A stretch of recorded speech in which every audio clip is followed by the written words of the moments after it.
This is a Tarsier, not to be confused with Tarsier Studios, best known for creating the creepy and atmospheric Little Nightmares games. And that's why I'm very excited to talk about their next project. Now, before you get too hyped, there are only two pieces of media from their newest project. This and this. But Tarsier Studios is definitely up to something, so let's take a little dive into the studio's history, past games, and plans for the future. The first time we caught a glimpse of this mysterious new game was on May 24th, 2022, and it was this tweet with the caption, "We've been busy." And I think fans will be excited to see that Tarsier is sticking with what they know best, creepy stuff. We've got a dilapidated shack, a lone car on the highway, and a pair of hands gripping onto the roof with what looks like a bunch of spidery legs behind them.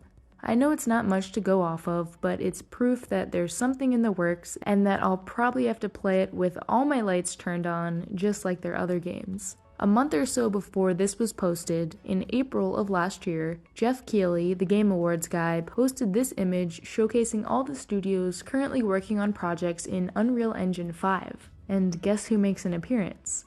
This is just exciting news all around, not just for fans of Tarsier. To see a whole bunch of teams trying out this new engine, and just to know that there's a lot of cool games coming out in the future. In an interview on the Unreal Engine website from 2021, Tarsier Studios CEO Andreas Johnson said, "Our games usually don't push on tech innovation, but it is of course really nice to be able to make games where we can cram in as much detail as possible without having to spend too much time on managing CPU and memory usage. There are so many new things that we want to look at in Unreal Engine 5, both from a creative perspective but also a creator's perspective, like how the tools have evolved and improved.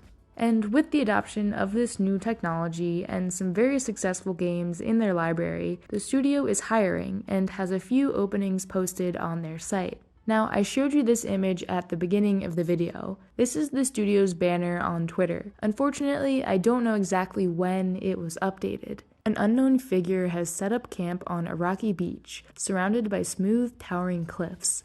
That pretty much sums up everything we know so far. Not much, yeah, but looking at Tarsier Studios' past could help us get a better idea of what their future might look like. On July 13th, 2021, Tarsier Studios was featured in a Eurogamer article about their lost game, City of Metronome. A couple of Swedish students who would later go on to found the studio showed off this project at E3 in 2005, and it drew a lot of attention. City of Metronome is set in a dark city of warped rooftops and gnarled horizons.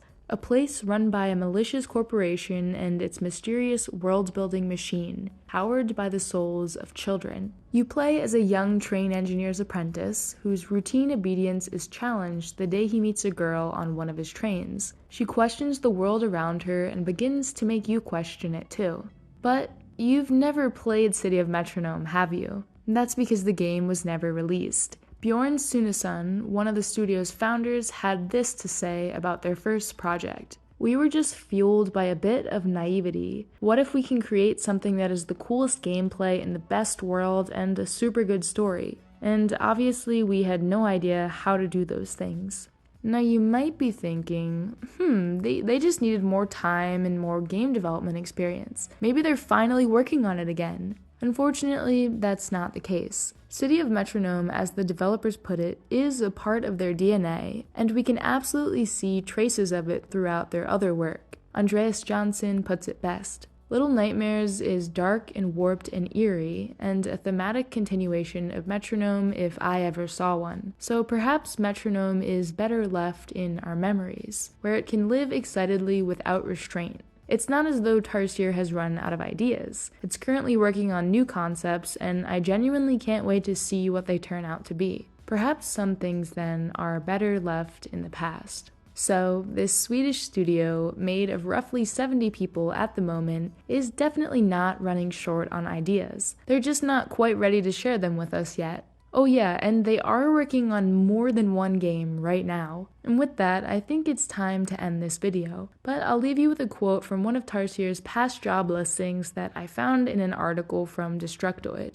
At this moment in time, we are not ready to say what the games are or what genre they will be in. However, what we can tell you is that standards are incredibly high and promise that you will be making world-class games.